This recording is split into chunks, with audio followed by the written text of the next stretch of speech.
Hello, my name is bin Nasir and I will explain the introduction, model setting and the conclusion.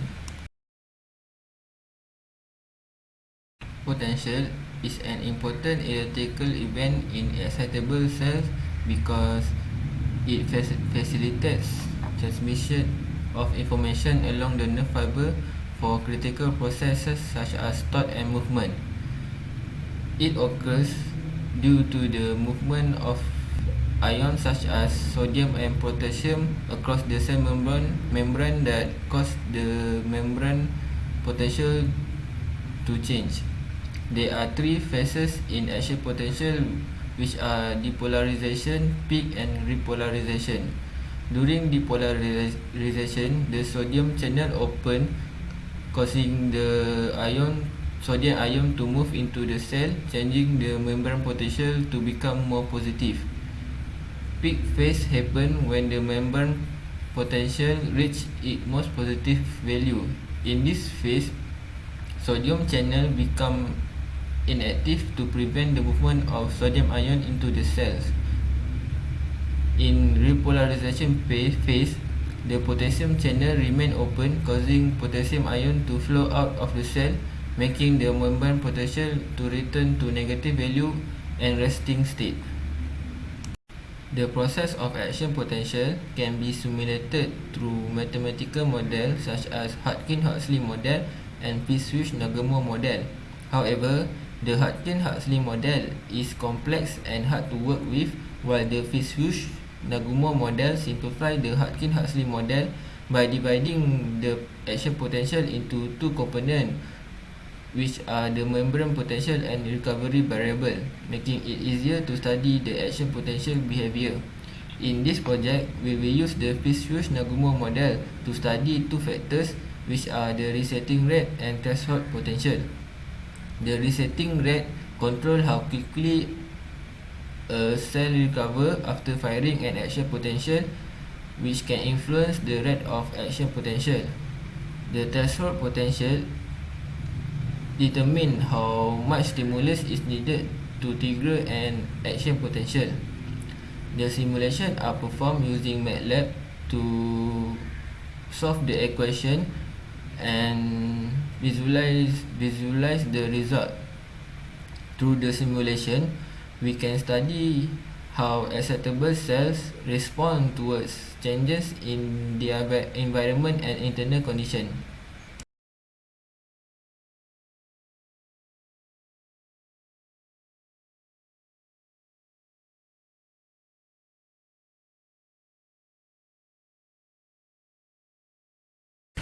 In this project, there are three objectives that we want to achieve. The first objective is to simulate the process of action potential using Fish-Nagumo model on MATLAB. The second objective is to study the effect of resetting rate on action potential.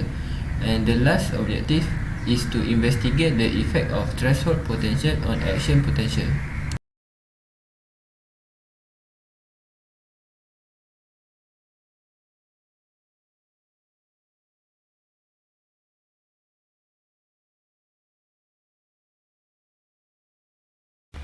As we know, Fish-Nagumo model divide the action potential into two components, which are membrane potential and recovery variable. So there will be two equations in the Fish-Nagumo model. The first equation represents the change of membrane potential with respect to time, while the second equation represents the change of recovery variable with respect to time. In the first equation, the equation is negative membrane potential times in bracket membrane potential minus the threshold potential times in bracket the membrane potential minus 1 minus the blocking mechanism plus the applied current. While in the second equation, the equation is the blocking strength times in bracket membrane potential minus the resting rate times the blocking mechanism. To simulate the Fish-Nagumo model on MATLAB, there are several parameter, variable and array that we need to set for the MATLAB code. The threshold potential, which control the firing of the action potential is set to 0.4. The resetting rate, which determines the recovery speed, is set to 5. The blocking strength, which controls the timescale of the recovery variable, is set to 0.01. The magnitude of the external current pulse is 0.05. The total simulation time for the model is 5000 milliseconds. The number of simulation pulse is 5 pulse. The total time step is 400,000. Next, the T-vec is a vector for the simulation time intervals. The V-vec is an array for membrane potential value at each time step. It is set as zero array of n step length to reflect the membrane potential's change over time. The n step is a variable for total number of time steps in the simulation. It is set as the length of the T-vec vector. Lastly, the W-vec is an array for the values of blocking mechanism at each time interval. It is set as zero array of n step length to reflect the blocking strength over time. The simulation start with membrane potential is equal to 0, recovery variable is equal to 0, and the initial time is equal to 0. Then an external stimulus is applied as periodic pulse and are defined as pulse interval and pulse duration. For the pulse interval, the total simulation time is divided with the number of simulation pulse, which is 5 pulse. For the pulse duration, the pulse interval is divided with 50. During each pulse, the applied current is equal to the magnitude of the external current, which is 0.05. And if there is no pulse, the applied current will be 0. This periodic current acts as an external trigger for the action potential to ensure a consistent excitation over the simulation period. There are two important files in the MATLAB simulation, which are the function file and the solution file.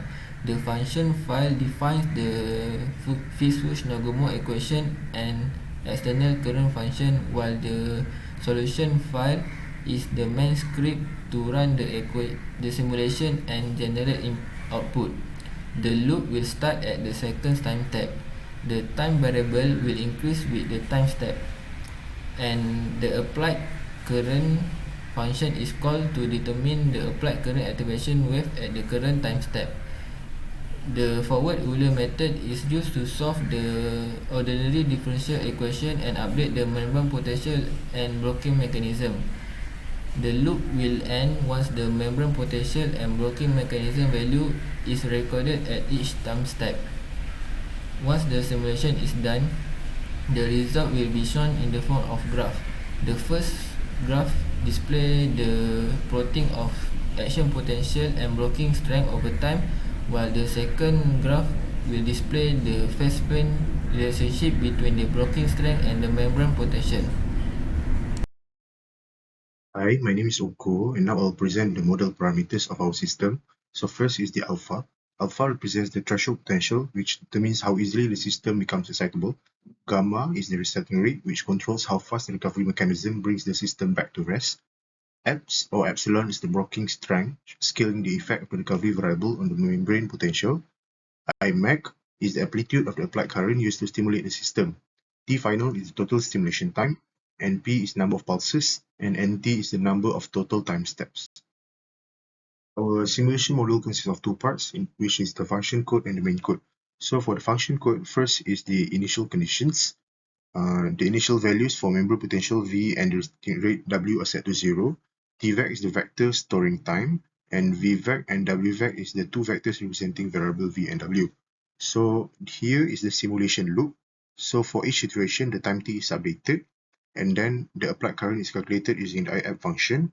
V and W vectors are updated using the forward Euler method. So for membrane potential, this is the equation that representing the mechanism, while the blocking mechanism is represented in this equation. So Wn is the equation for blocking mechanism. So after each iteration, the new values are stored in Vvac and Wvac. So here is the activation wave function. which models the external circuit current applied to the system. Now the main code here defines the initial conditions, runs the simulation, and visualizes the mechanism involved in the action potential. So initial condition consists of alpha, gamma, epsilon, and Imac variables. In our simulation, we will only manipulate alpha and gamma values to determine its respective effect towards the system. T final and NP and NT are the temporal parameters which is used to control the progression of time in our simulation. So here we call our function from the function file using the parameters mentioned here. So here is the result plotting of our first graph, which shows the membrane potential against the blocking strength. So here is the result plotting for the second graph, which shows the phase plot, which is the relationship between membrane potential and blocking strength. It shows the system behavior in phase space.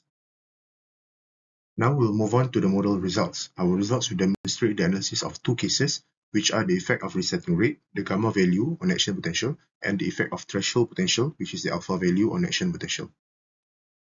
For the first case, only the gamma value will be manipulated. The alpha value is kept constant. The left graph shows the dynamic behavior of the excitable system over time. And the right plot here shows the phase plot in which the action potential is plotted against the blocking strength. In the first analysis, the gamma value is set at 5, while the threshold potential is set at 0.4. So this is the graph plots for our second analysis, when the gamma value is set at 20 and the threshold potential is kept constant at 0.4. For the second case, only the threshold potential value will be manipulated. In this first analysis, the threshold potential is set at 0.1, while the gamma value is set at 5. In the second analysis, the threshold potential is manipulated to be 0.8, while the gamma value is kept constant at 5.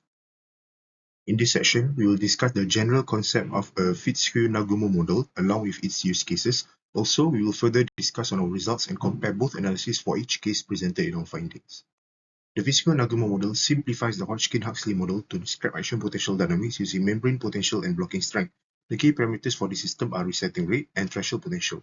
System behavior is heavily influenced by these two phenomena. First is bifurcation state, where small changes in system parameters lead to large changes in behavior. For example, is Hopf bifurcation. Second is master-slave configuration, which describes unidirectional coupling between two cells or neurons. The master neuron influences the slave neuron to control its firing behavior. Now we'll discuss on the effect of gamma value on action potential. On a lower gamma value, an irregular and prolonged spike is observed in the graph. The phase plane plot also shows a larger cycle, which indicates a prolonged excitation phase and slower recovery. This leads to unstable spiking behavior due to weak recovery and blocking strength. In the second analysis, where a higher gamma value is used, it produces a stable frequent oscillation as shown in the graph. The phase plane plot also shows a compact and tightly wound within the cycle, which indicates rapid recovery. This is commonly associated with Hopf bifurcation also. So for the effect of alpha value on action potential, for the first analysis, where lower alpha value is used, it increases excitability, leading to more frequent action potentials. Phase plane plot above shows a large expansive cycle, indicates less stability, which demonstrates easy depolarization and a more rapid firing. In the second analysis, where a higher alpha value is used, it reduces excitability, requiring a stronger stimuli for firing. Phase plane plot also shows a smaller, narrower cycle, which corresponds to reduced firing and increased stability. This behavior often aligns with the master-slave configuration. In this section, we will discuss the general concept of a Fitzhugh-Nagumo model along with its use cases. Also, we will further discuss on our results and compare both analyses for each case presented in our findings. In conclusion, the Fitzhugh-Nagumo model is effective for simulating action potential behavior in excitable cells. The model simplifies the complex process of action potential by focusing on membrane potential and recovery variable, making it more easy to understand and analyze. The MATLAB simulation helps us to study the effect of resetting rate and threshold potential on the action potential. The higher resetting rate will lead to consistent firing because the cell can recover faster, while lower resetting rate will result in less predictable spike due to the longer recovery time. Decreasing the threshold potential will make the system more excitable because the action potential can fire more frequently, while decreasing the threshold potential will make the system less responsive because they require stronger stimuli to trigger a response. The Fisush-Nagumo model can help us to have a better understanding about the behavior of action potential. It is a valuable tool for researchers and engineers that are working on biological systems. That is all from our group. Thank you.